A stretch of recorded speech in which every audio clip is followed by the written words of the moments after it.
IDTV మన ఉనికి మన వాణి. ఒక్క అడుగు కూడా శ్రమ చేయాల్సిన పని లేకుండా ఏటా 17 కోట్ల రూపాయల ఆదాయాన్ని సమకూర్చుకుంటుంది తమిళనాడు ప్రభుత్వం. బంగారాన్ని కరిగించి 24 క్యారెట్ల గోల్డ్ కడ్డీలుగా మార్చి బ్యాంకుల్లో జమ చేసింది. ఏకంగా 1000 కిలోలకు పైగా బంగారాన్ని ఇలా మార్చేసింది. మరి స్టాలిన్ ప్రభుత్వం ఈ పని ఎందుకు చేయాల్సి వచ్చింది? ఆ బంగారం ఎవరిది? ఇలా సంపాదించిన డబ్బును ఎవరికి ఖర్చు చేయనుంది? స్టాలిన్ ప్రభుత్వం తీసుకున్న ఈ నిర్ణయంపై ఎలాంటి స్పందనలు వస్తున్నాయి? ఇప్పుడు తెలుసుకుందాం.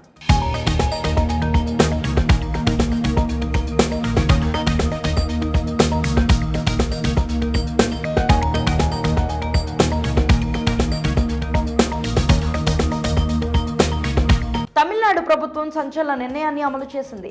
రాష్ట్రంలోని సుమారు 21 ప్రధాన ఆలయాల్లో కొలువైన దేవుళ్లకు భక్తులు సమర్పించిన బంగారాన్ని కరిగించేసింది. అయితే అందుబాటులో ఉన్న పూర్తి బంగారాన్ని మాత్రం కాదు, భక్తులు సమర్పించగా నిరుపయోగంగా ఉన్న చిన్న చిన్న వస్తువులను గుర్తించి వాటిని లెక్కించి దాదాపు 1000 కిలోల బంగారాన్ని జమ చేసింది స్టాలిన్ ప్రభుత్వం. అలా వృధాగా ఉండడం కాకుండా ఆ బంగారాన్ని కరిగించి బ్యాంకుల్లో భద్రపరిస్తే ఆర్థికంగా కాస్త వెసులుబాటు కలుగుతుందని అంచనా వేసింది. ఆ మరుక్షణమే ఆలయాల్లో నిరుపయోగంగా ఉన్న బంగారాన్ని గుర్తించి కరిగించి 24 క్యారెట్ల బంగారు కడ్డీలుగా మార్చింది.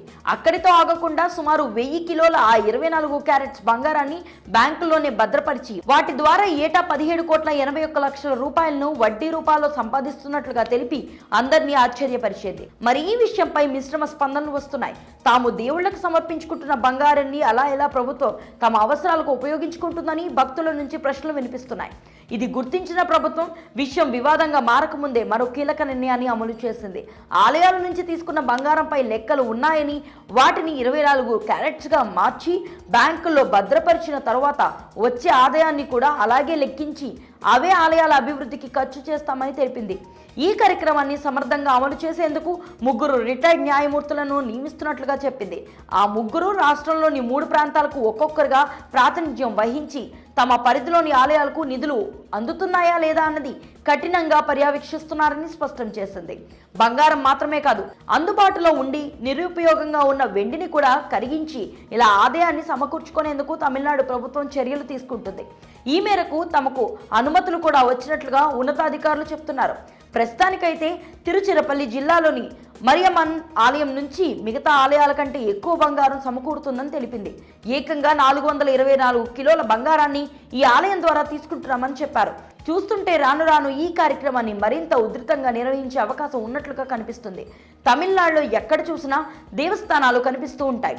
భక్తులు కూడా భారీ సంఖ్యలో వాటిని సందర్శిస్తూ ఉంటారు. మొక్కులు తీర్చుకునే సందర్భంలో ఇలా దేవుళ్లకు దేవతలకు వారి వారి స్తోమతను బట్టి ఆభరణాలు సమర్పించుకుంటూ ఉంటారు. కాబట్టి అవకాశం ఉన్నంత వరకు ఈ ప్రక్రియని అమలు చేసి ఆర్థికంగా మరింత బలపడాలని స్టాలిన్ ప్రభుత్వం ప్లాన్ చేస్తున్నట్లుగా కనిపిస్తుంది. ఈ పనిలో ఏమాత్రం లైన్ మిస్ అయినా అది పెద్ద గొడవకు దారితీస్తుందని భక్తులు ఆందోళన చెందుతున్నారు. ఖచ్చితంగా ప్రభుత్వం చెప్పినట్లు ఆ డబ్బులను ఆలయాల అభివృద్ధికే ఖర్చు చేయాలని కోరుకుంటున్నారు. మరి ఈ విషయంపై మీ అభిప్రాయాన్ని కామెంట్ సెక్షన్లో తెలియజేయండి. స్టోరీ లైక్ చేసి షేర్ చేయండి. మరిన్ని ఇంట్రెస్టింగ్ అప్డేట్స్ కోసం ఐడిటీవీని సబ్స్క్రైబ్ చేసుకోండి.